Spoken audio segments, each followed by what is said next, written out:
Olá, eu sou o Dr. Geraldo Munguba, sou coordenador do ambulatório de disfunção erétil da Santa Casa de Fortaleza e preceptor da residência de urologia da Santa Casa de Misericórdia de Fortaleza. Vou já apresentar para vocês um resumo da aula apresentada na sessão sobre disfunção erétil após a cirurgia para câncer de próstata, cirurgia da prostatectomia radical. E como se está operando cada vez mais pacientes jovens, esses pacientes estão preocupados não só com o controle oncológico, eles estão preocupados também com os resultados funcionais, de tanto de função erétil quanto de potência sexual, além do óbvio do controle oncológico. E quando se pega trabalhos para avaliar, vê-se uma grande variabilidade dos resultados, alguns falando de 14%, de 50% de resultados positivos de função erétil após a cirurgia, alguns outros trabalhos falando de 70%, 90%. Então por que existe essa variabilidade tão grande desses resultados? A maioria dos trabalhos que existe são apenas relatos de uma série de casos de instituições. Não existe uma meta-análise pegando todos esses pacientes num trabalho só, com milhares de pacientes, para poder avaliar melhor esses resultados. E isso não existe porque a maioria dos trabalhos não tem todas as informações para que se possa comparar um trabalho com o outro. Tá certo? É interessante que todos os trabalhos tivessem fatores relacionados ao paciente, como idade, comorbidade, que isso afeta os resultados, como foi selecionado, qual questionário utilizado, como é que estava a função erétil prévia desses pacientes, em que momento do tempo foi avaliado esses resultados, tempo pós-operatório, a percentagem de retorno além de base, ou se o paciente está conseguindo ter relação. Se você utilizar um desses dois, vai alterar os resultados, e a extensão de que foi utilizado reabilitação peniana e medicação para disfunção erétil após a cirurgia, isso vai afetar os resultados. Cirurgia minimamente invasiva tem crescido muito nos últimos anos, com resultados oncológicos semelhantes e com alguns benefícios, como menor tempo de internação, menor sangramento transoperatório e menor tempo de cateterização, de sonda vesical de demora. Em relação aos fatores prognósticos, existem fatores relacionados à cirurgia que foi utilizada, fatores relacionados ao paciente e o uso de protocolos de reabilitação peniana. Tudo isso vai influenciar os resultados.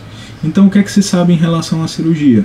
Existe um ensaio clínico, uma meta-análise de ensaios clínicos randomizados, que é um alto nível de evidência, que selecionou 2 trabalhos mostrando benefício para a cirurgia robótica em termos de função erétil, de porcentagem de função erétil. Nessa meta-análise foram incluídos 2 trabalhos, e não houve diferença em termos de recorrência bioquímica ou margem cirúrgica nesses trabalhos avaliados, e os resultados de função erétil foram superiores para a cirurgia robótica. Em relação à técnica cirúrgica, o que está bem definido é que a técnica de preservação nervosa, quando pode ser feita, é superior, e quando é feita de forma intrafacial e retrógrada, é superior a anterógrada ou a extrafacial. Existe uma tendência a não se utilizar a energia térmica próxima do feixe vascular nervoso, evitar excesso de tração e técnicas de resfriamento também, apesar desses 3 últimos fatores serem um pouco controversos ainda. Em relação à preservação, existem vários graus, várias escalas para medir a preservação. Ainda não se tem um consenso qual seria a melhor escala, mas o que se sabe é que quanto mais próximo à próstata, quanto melhor a preservação nervosa, melhores os resultados de função erétil. Em relação à linfadenectomia, também, quanto maior a extensão da linfadenectomia, piores os resultados de função erétil. Importantíssimo avaliar em que grau da curva de aprendizado essa instituição, esse cirurgião que está mostrando seus resultados está. Porque já existem trabalhos mostrando que os resultados iniciais do cirurgião podem ser inferiores. Existe um momento, depois vai variar, lógico, de cirurgião para cirurgião, que esses resultados vão ser semelhantes, e depois de um certo tempo, a cirurgia robótica com um médico experiente mostrou benefícios em termos de função erétil, após um certo número de casos, após passado a curva de aprendizado. Em relação ao paciente, Alguns fatores vão influenciar o resultado, alguns fatores do próprio paciente. Como idade, pacientes mais jovens abaixo de 60 anos tiveram resultados bem superiores em termos de função erétil, comparado com pacientes mais velhos. É importante avaliar o tempo após a cirurgia, que foi avaliado esses resultados. Quanto mais comorbidades cardiovasculares esse paciente tem, piores os resultados dele. O paciente que é hipertenso, diabético, síndrome metabólico vai ter resultados piores no paciente que não tem essas comorbidades. Função erétil pré-operatória é muito importante ser descrita, ser avaliada. Um paciente que já tinha problemas antes da cirurgia, os resultados deles vão ser inferiores. Em relação ao tamanho da próstata, próstatas muito grandes também têm resultados inferiores a próstatas menores que 50 gramas. E radioterapia prévia também influenciou negativamente os resultados. E esses pacientes que foram submetidos à radioterapia tiveram uma recuperação mais lenta de função erétil. Em relação ao tempo pós-operatório, esses pacientes têm uma tendência a melhora até 1 ano.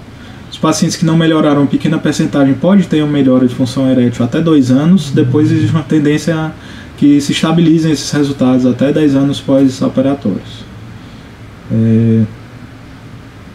O protocolo de reabilitação utilizado, o protocolo de reabilitação peniana, é importante. Já existe também uma meta-análise com vários trabalhos randomizados, mostrando que o uso de medicação oral após a cirurgia tem benefício para o paciente. Esse paciente vai retornar mais rápido a ter uma função erétil e voltar a ter relação. Alguns pacientes, eles mesmo tendo uma função erétil imediatamente após a cirurgia, ele pode ter uma piora até 3 meses, devido à degeneração nervosa, mesmo após 3 meses da cirurgia. Então, o paciente que está potente, com ou sem uso de medicação, após 3 meses, é um bom fator prognóstico para saber se esse paciente vai recuperar ou não. E o uso pré-operatório de medicação oral, de inibidor da fosfodiesterase tipo 5, pode ser interessante também. Esse trabalho é um ensaio clínico randomizado, duplo cego, que mostrou o benefício da medicação oral após a cirurgia. O que ele mostrou é que o paciente que começa a tomar a medicação oral, ele vai ter retorno mais rápido da sua atividade sexual. Resultados melhores de função sexual, mesmo não tendo um benefício tão grande depois de um certo tempo ele conseguir ter relação sem a medicação. Mas pacientes que tomaram a medicação tiveram resultados superiores ao grupo que não tomou a medicação, ao grupo placebo.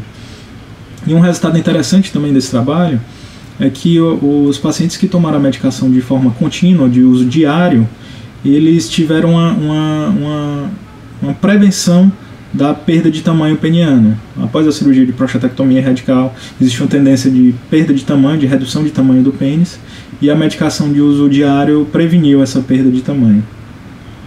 Alguns pacientes não vão conseguir, pelos vários fatores enumerados aqui, eles não vão ter um resultado de função erétil bom após a cirurgia. Então, para esses pacientes, existe o tratamento de segunda linha, que é a injeção intracavernosa. O que se sabe, apesar de ser um pouco controverso ainda, o que se sabe é que os pacientes que usam essa medicação, eles vão ter um retorno mais rápido da função sexual. Isso traz um benefício psicológico muito grande para o paciente. Existem trabalhos também mostrando que pode-se prevenir a hipóxia e a fibrose do corpo cavernoso, com isso prevenir alterações vasculares que seriam muitas vezes permanentes, né? Apesar de ainda existir uma certa controvérsia se após 1 ano, esse paciente que fez a medicação injetável, se ele teria um resultado superior em relação a quem não usou. Mas o que já se sabe é que esses pacientes retornam mais rápido à atividade sexual e têm todos esses benefícios agregados. Então era isso que eu tinha para passar. Muito obrigado.